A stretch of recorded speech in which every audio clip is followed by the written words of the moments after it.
música está literalmente em todo o lado. Na nossa playlist, no filme que vimos ontem, até no som da rua. Mas já pararam para pensar na viagem incrível de milhares de anos que a trouxe até aos nossos ouvidos? Bem, hoje vamos fazer exatamente isso. Vamos embarcar numa viagem pela história do som, desde as primeiras batidas numa caverna até aos algoritmos que a criam hoje. Estão prontos? Vamos a isso! E claro, tudo começa com a pergunta mais básica de todas. Afinal, de onde é que vem a música? Será que é algo de que nós, como seres humanos, precisamos mesmo? Ou foi só um feliz acaso da nossa evolução? Para encontrarmos a resposta, temos de recuar. E quando digo recuar, é recuar muito no tempo. Ok, este aqui é o nosso mapa de viagem. Vamos começar na pré-história para ver como o som nasceu. Depois, atravessamos as grandes civilizações da Antiguidade, ouvimos a voz divina e humana da Idade Média e do Renascimento, sentimos a emoção à flor da pele do Barroco ao Romantismo e, por fim, aterramos em cheio na Revolução Sonora do século XX em diante. A nossa história começa aqui, na pré-história. E olhem que muito antes de ser arte, a música era uma ferramenta essencial de sobrevivência. Estava ligado aos nossos instintos mais básicos: comunicar, celebrar rituais e, claro, unir o grupo. Tenta imaginar isto. Os nossos antepassados a ouvir o vento nas árvores, o correr dos rios, os sons dos animais. Os primeiros sons que criaram foram basicamente imitações do mundo à sua volta e usaram aquilo que tinham à mão, o próprio corpo. Palmas, batidas de pés e, claro, a voz. Foram estes os primeiros instrumentos da humanidade, a criar ritmo e melodia a partir do nada. E atenção, isto não é só especulação. Arqueólogos encontraram flautas feitas de osso com cerca de 40 mil anos. É uma prova absolutamente incrível de que a música, enquanto prática organizada, não é uma invenção recente. É, na verdade, uma das formas de arte mais antigas da humanidade. E era fundamental para nos unir enquanto tribo, enquanto comunidade. Com o surgimento das grandes civilizações, a música deixa de ser apenas instintiva. De repente, ganha estrutura, ganha regras e passa a ter um propósito muito claro dentro da sociedade, da religião e até do poder. E cada grande império deu o seu toque especial. No Egito, a música era a banda sonora solene dos rituais na corte. Na China, encontrou uma harmonia muito própria com as escalas pentatónicas. Mas o grande ponto de viragem, a sério, acontece na Grécia, que transforma a música numa ciência, ligando-a à matemática e à filosofia. E Roma?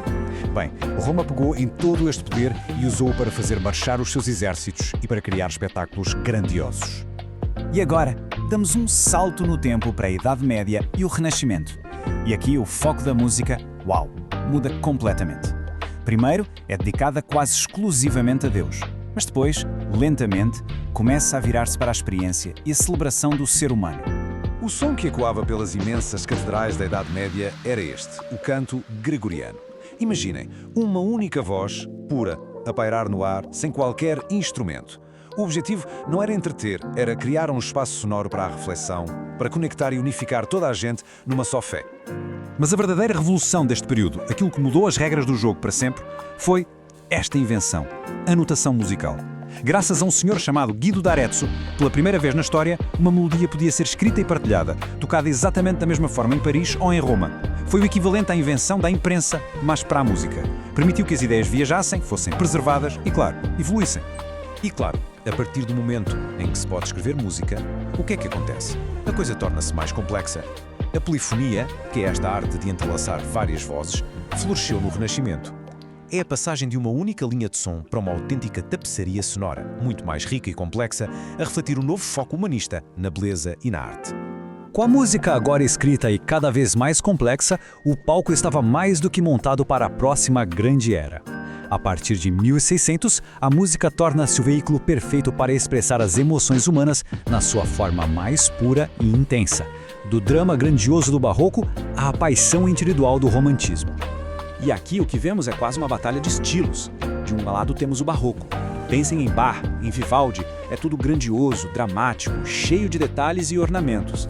Do outro lado, quase como uma resposta direta, surge o classicismo de Mozart e Haydn, que procura o oposto, o equilíbrio, a clareza, uma perfeição quase matemática. São dois caminhos completamente diferentes para encontrar a beleza no som. E depois da perfeição do classicismo, pumba, vem a explosão total de emoção do romantismo. Compositores como Chopin ou Beethoven rejeitam a rigidez das formas antigas e procuram uma liberdade total para expressar as suas paixões mais profundas. A orquestra cresce, o som torna-se mais rico e o individualismo do artista é celebrado acima de tudo. E pronto, chegamos ao século XX. E aqui a história acelera de uma forma brutal. É um período de ruptura completa. As regras antigas são atiradas pela janela, as tradições são desafiadas e, acima de tudo, a tecnologia entra em cena para mudar o jogo para sempre. Esta revolução aconteceu por etapas. Primeiro, a gravação sonora. De repente, a música deixou de ser uma experiência que só se ouvia ao vivo e passou a ser um produto, algo que podíamos ter em casa. Depois, o rádio levou-a a todas as casas, criando uma cultura de massas. A seguir, os sintetizadores deram aos músicos uma paleta de sons que nem sequer existiam no mundo real. E mais recentemente, a produção digital e o streaming basicamente puseram um estúdio infinito e uma discoteca universal no nosso bolso. Então qual foi o resultado disto tudo? Desta tecnologia toda, desta mudança social? Foi isto, uma autêntica explosão de criatividade. Géneros como o jazz, o rock, o pop, o hip-hop ou a eletrónica não apareceram do nada, mas nasceram de novas vozes que finalmente podiam ser ouvidas, de novas ferramentas para criar som e de novas formas de expressão que antes eram simplesmente impossíveis.